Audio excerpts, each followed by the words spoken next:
തെരഞ്ഞെടുപ്പ് കമ്മീഷൻ കുടിശ്ശിക വരുത്തിയതിനെ തുടർന്ന് KSEB ഫ്യൂസ് ഊരിയ കോട്ടയം MD സെമിനാരി സ്കൂളിൽ വൈദ്യുത ബന്ധം പുനഃസ്ഥാപിച്ചു.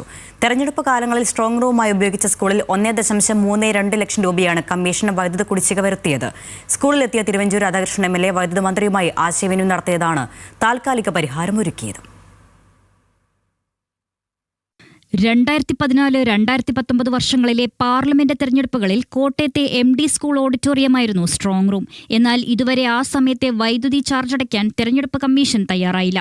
18% പലിശ സഹിതം 3 ലക്ഷം രൂപയാണ് ആകെ കുടിശ്ശിക. ഒറ്റത്തവണ തീർപ്പാക്കൽ പ്രകാരം 1.32 ലക്ഷം അടക്കണം. പലതവണ അറിയിപ്പ് നൽകിയിട്ടും കുടിശ്ശിക തുടർന്നതോടെ ഒടുവിൽ കഴിഞ്ഞയാഴ്ച KSEB ഫ്യൂസ് ഊരി. വൈദ്യുതിയില്ലാതെ ദുരിതത്തിലായിരുന്നു വിദ്യാർത്ഥികളുടെ പഠനം. പ്രശ്നമറിഞ്ഞ് സ്ഥലത്തെത്തിയ തിരുവഞ്ചൂർ രാധാകൃഷ്ണൻ MLA വൈദ്യുത മന്ത്രി K. കൃഷ്ണൻകുട്ടിയുമായി ഫോണിൽ സംസാരിച്ചു.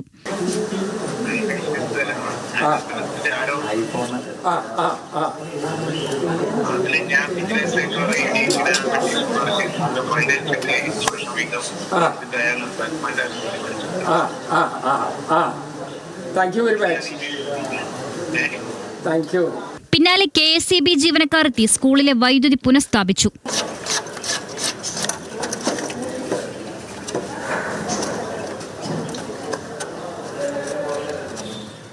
കൊടുക്കേണ്ടത് സ്കൂളല്ല, കൊടുക്കേണ്ടത് അത് ഉപയോഗിച്ച ആളുകളാണ്.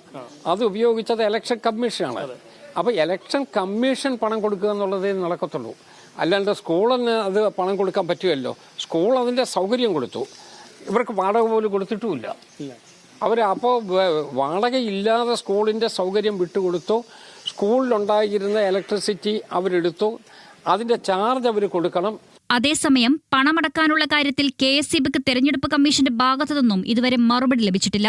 പണമടക്കാൻ വൈകിയാൽ വീണ്ടും ഫ്യൂസ് ഊരാൻ KSEBക്ക് നിയമ തടസ്സങ്ങളില്ല. ന്യൂസ് മലയാളം, കോട്ടയം.